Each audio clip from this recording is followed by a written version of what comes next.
Alors, moi, j'aurais donc 3 points majeurs auxquels j'ai pu penser sur cette question-là. D'un point de vue, bien sûr, éthique et compliance, il y a beaucoup d'autres éléments. Le premier, c'est une évidence, mais c'est la position du management du groupe et des éventuels dirigeants de filiales dans les pays africains. Et ce raisonnement s'applique dans tous les pays en voie de développement. Évidemment.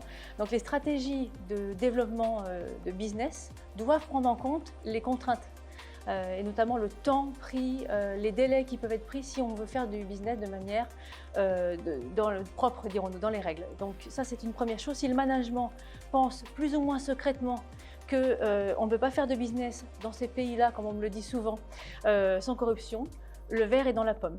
Donc ça, c'est un point très important, la position du management. L'autre chose, c'est que comme toute chose en matière de compliance, il nous faut privilégier une approche par les risques. Et comment ça se manifeste en pratique? Eh bien, quand on va faire évidemment une cartographie des risques, toutes ces informations qui remontent dans le cadre des entretiens que l'on peut avoir avec les équipes locales, mais également à l'issue ou pendant les questions suite à des formations, sont des éléments qui viennent et nous aider à qualifier le risque local. Un autre point qui est important pour qualifier ce risque, c'est de bien maîtriser le quoi. On a beaucoup de choses en compliance sur le comment, c'est-à-dire comment est-ce qu'on fait un programme, comment est-ce qu'on fait une ligne d'alerte, etc. Mais le quoi, c'est-à-dire quels sont les mécanismes de corruption qui existent dans un certain pays, dans un certain secteur, sont extrêmement importants à maîtriser, à très bien connaître.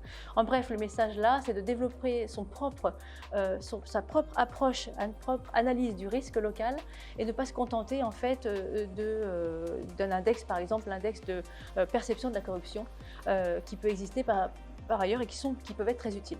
Mais l'autre chose pour les sociétés et les compliance officers, il y a beaucoup d'initiatives et notamment d'actions collectives qui existent. Si vous allez sur le site du Basel Institute of Governance, B20, il y a toute une liste d'actions collectives que vous pouvez rejoindre.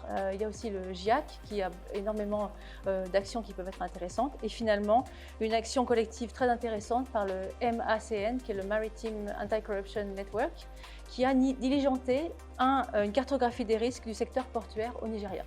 Voilà, quelques petites réflexions sur ce sujet.